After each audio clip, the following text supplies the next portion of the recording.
Bago pong lahat, para sa iba pang balita, huwag po muna ninyong kalimutan mag-subscribe sa JB News, i-like at i-share at i-on na rin ninyo ang notification bell para updated po kayo. Talagay po lahat sa batas. Ito po, binanggit pa po yung press freedom. Hindi po kasangkot ang press freedom. Bakit po? Ang pinag-uusapan natin dito, prangkisa eh. Ang ABS-CBN po, merong radio and television broadcast. Ano po ang issue doon? Yung prangkisa ng frequency. Hindi po, wag po nating ikukumpara sa print media. Ang print media at saka broadcast media, hindi po pareho. Wala pong prangkisa ang print media. Wala pong prangkisa sa tinta at saka papel. Nagkataon po, yung frequency, ito po'y pag-aari ng Estado, limitado ito, kinakailangan nating i-allocate. Kaya po nire-regulate ng Estado. Yun lang po ang issue doon. Meron po isa sa kanila nagsalita. Kasi po, nabanggit, kung ikaw ay hindi nag-comply sa batas, huwag kang magpalabas. Nabanggit po, baka naman merong kumumpas para huwag magpalabas. This is a very serious inference, Mr. Chair. Sabi ko nga po kanina, dapat wala po yung ganon. Ang totoo po, wala pong kumpas.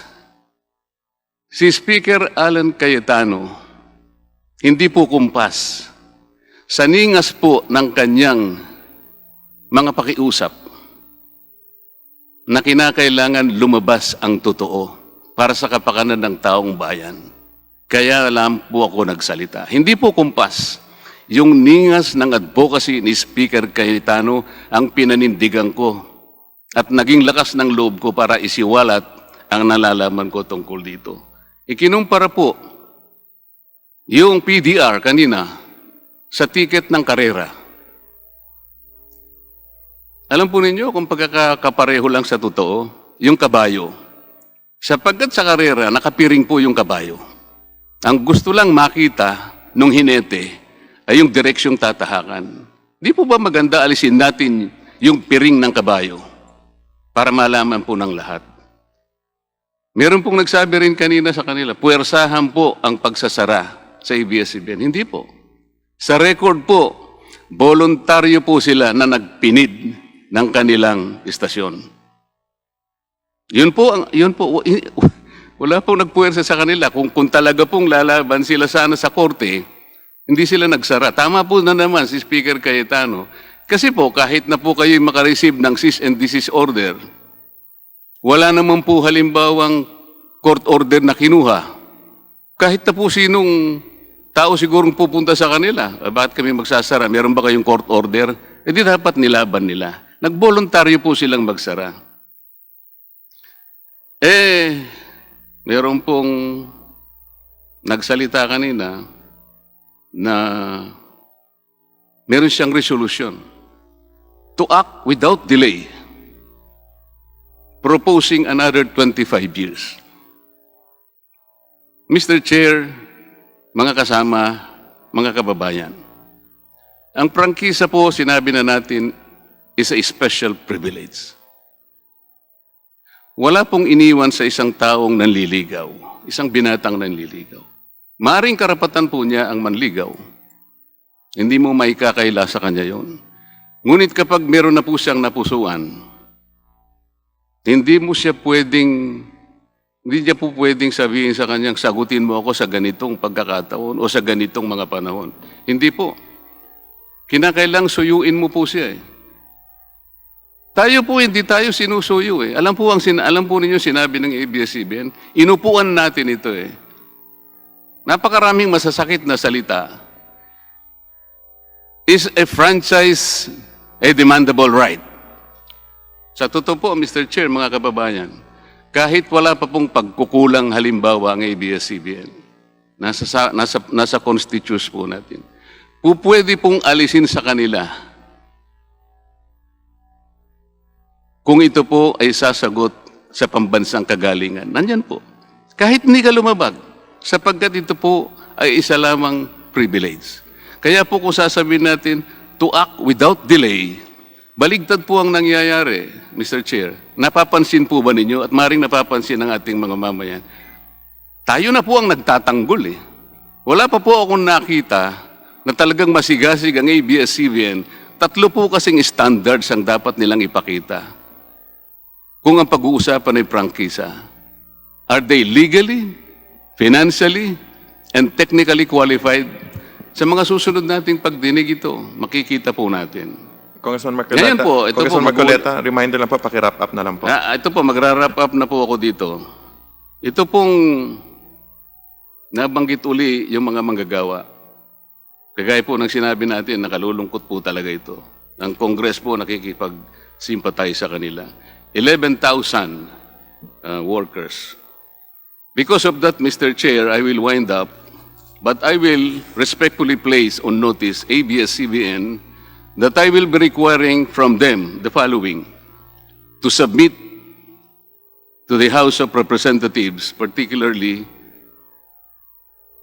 ito pong dalawang committee na gumagabay sa atin. Number 1, 2018-2019 ALPA list of withholding tax report of ABS-CBN employees to the Bureau of Internal Revenue submitted and received.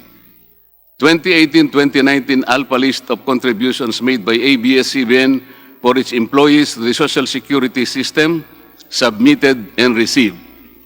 2018-2019 ALPA list of contributions made by ABS-CBN for its employees to Philippine Health Insurance Corporation submitted and received. 2018-2019 ALPA list of contributions made by ABS-CBN to the Home Development Mutual Fund or Pag-ibig Fund submitted and received. 2018-2019 ALPA list of the contributions of ABS-CBN to the Employment Compensation Commission and the Bureau of Local Employment of the Department of Labor. List of pending labor cases at the National Labor Regulations Commission filed against ABS-CBN.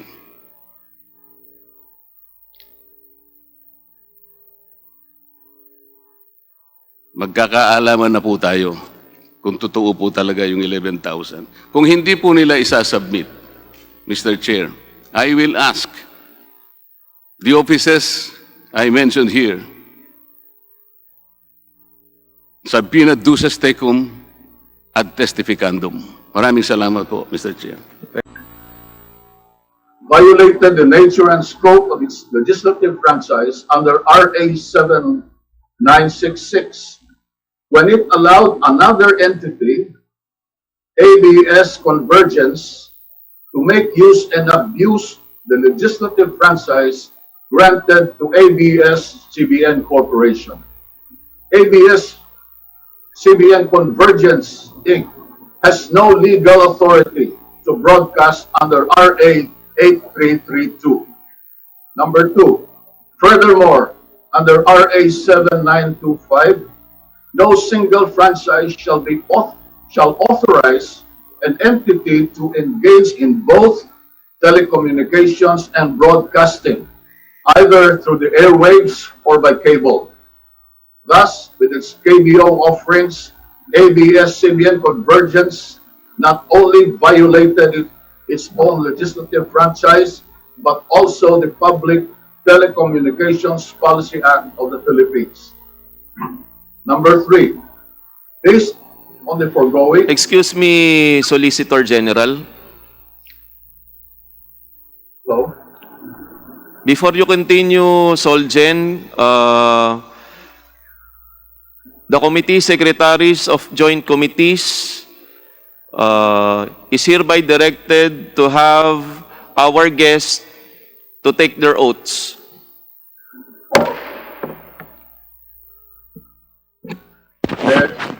proceed, Your Honor. Based on the foregoing, it cannot be denied that ABS-CBN Corporation. Excuse me, Solicitor General. Opo, mag-oath lang po kayo sandali. Sunod pwede na po kayo mag-continue. SecGen, ComSec. Mr. Chair, can you already include all the others so that we can have an omnibus? Yes, sabay-sabay na po lahat. Sabay-sabay na po lahat. Pati ABS-CBN. Pati NTC. Lahat po ng invited guest natin, sabay-sabay na po. Even those in Zoom, Mr. Chair. Thank you. Thank you, Congressman Albano. ComSec. Please raise your right hand. Do you swear to tell the truth, the whole truth, and nothing but the truth before this joint congressional inquiry, so help you God? Thank you. Solgen, May I continue, Your Honor? please continue, Solgen. Thank you. Thank you. Now, based on the foregoing, it cannot be denied that ABS-CBN Corporation in broadcasting contents in its KBO channel is likewise engaged in CATV service without the required permits, licenses, and/or authority to operate a CATV system. As already discussed in the petition, ABS-CBN Corporation charges 30 pesos or 99 pesos from the viewing public to be able to watch the movies and other contents in the KBO channel.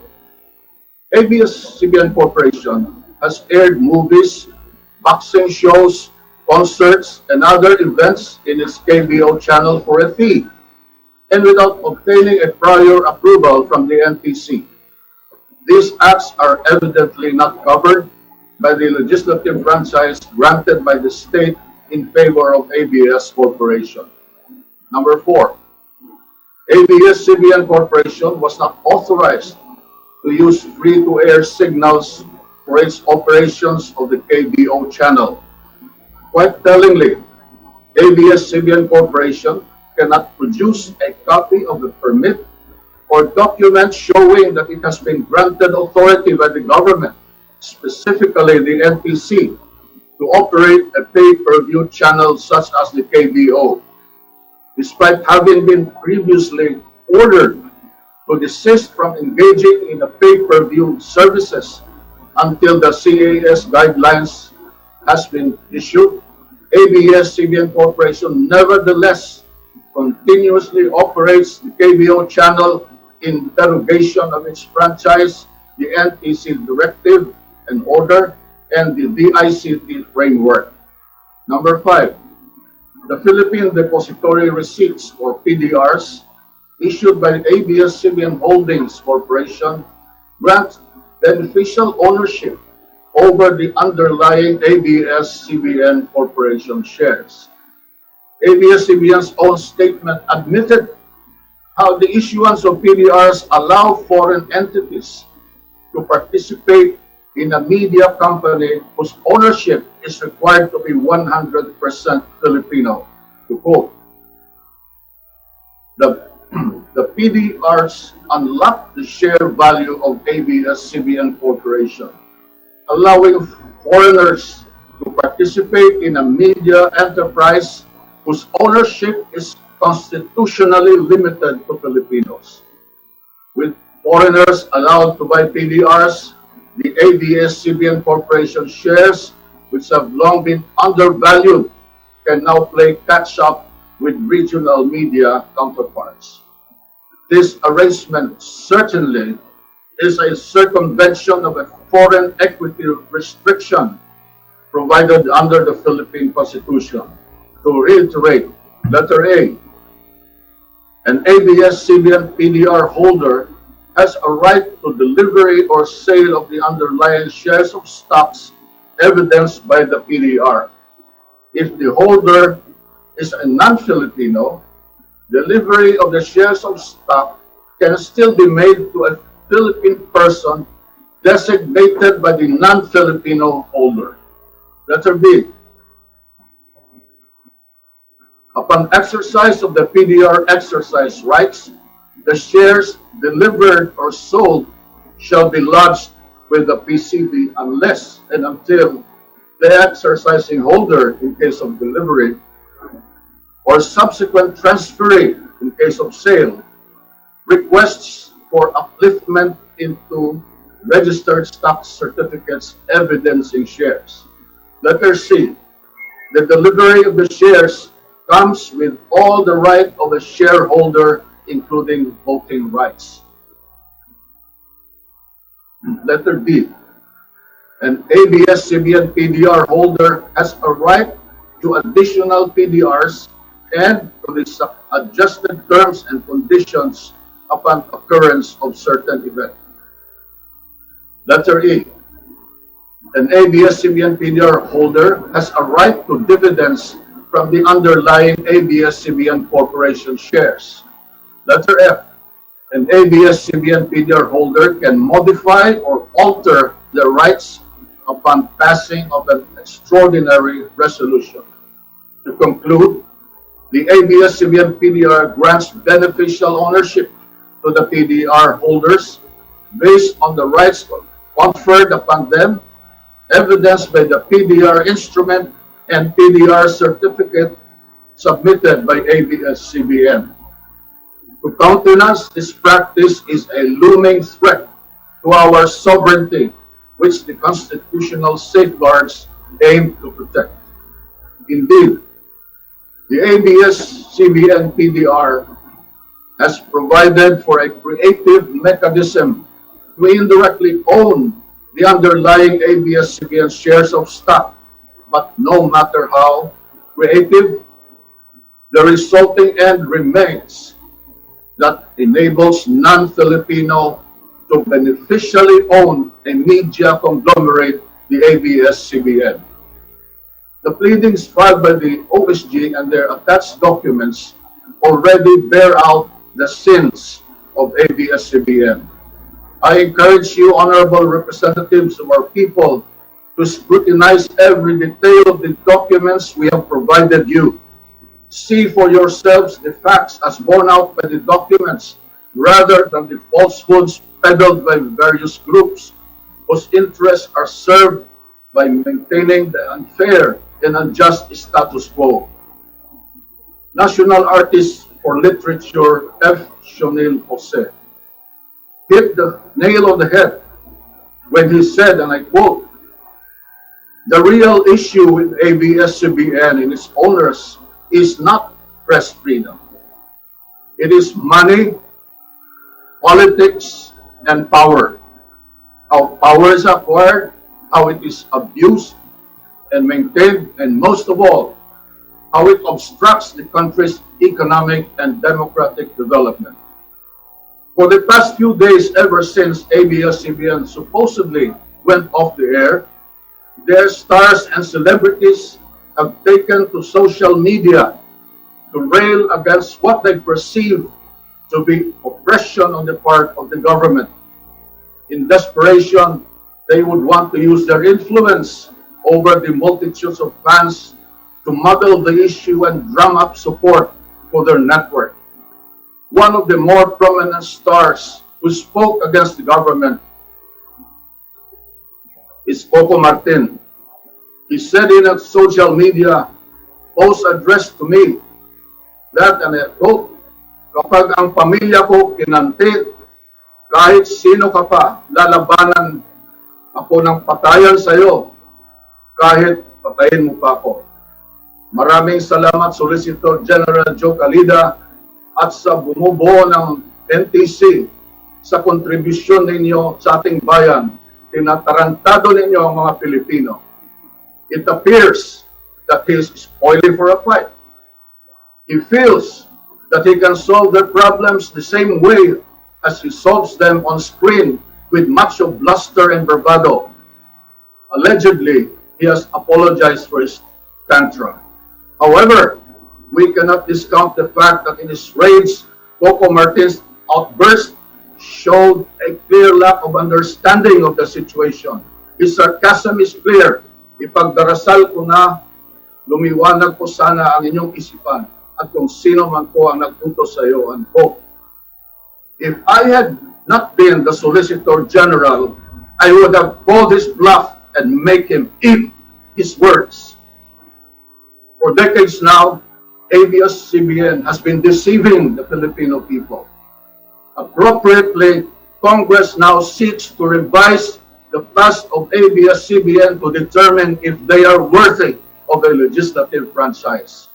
In view of its nature as a grant from the state, a legislative franchise is not a right that can be exercised at will and pleasure. Rather, it is a privilege subject to regulation under such condition as the government may see fit.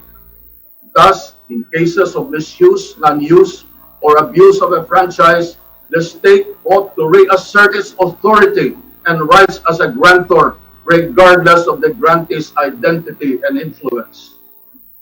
Through the proceedings before this body, the time has come to expose ABS-CBN, whose owners and corporate officers continue to deceive the Filipino people into believing that they are in the service of the Filipino. In truth, however, ABS-CBN is motivated not by service, but by greed and desire for power and influence. Their brazen acts must come to an end. The hour of reckoning may have been delayed, but it has now come. As for ABS-CBN, you may have committed too many violations which went unnoticed and unpunished, but we are determined to root out such illegal practices. I could hear now the voice of Frank Sinatra resonate, and now the end is near. Maraming salamat po sa inyong lahat. At ilan lamang po yan sa mga nakalap naming impormasyon para sa araw na ito. Huwag kalimutang i-like, i-share at mag-subscribe sa aming Liana Vlogs News YouTube channel. Muli, ako si Angelica de los Santos. Magandang araw.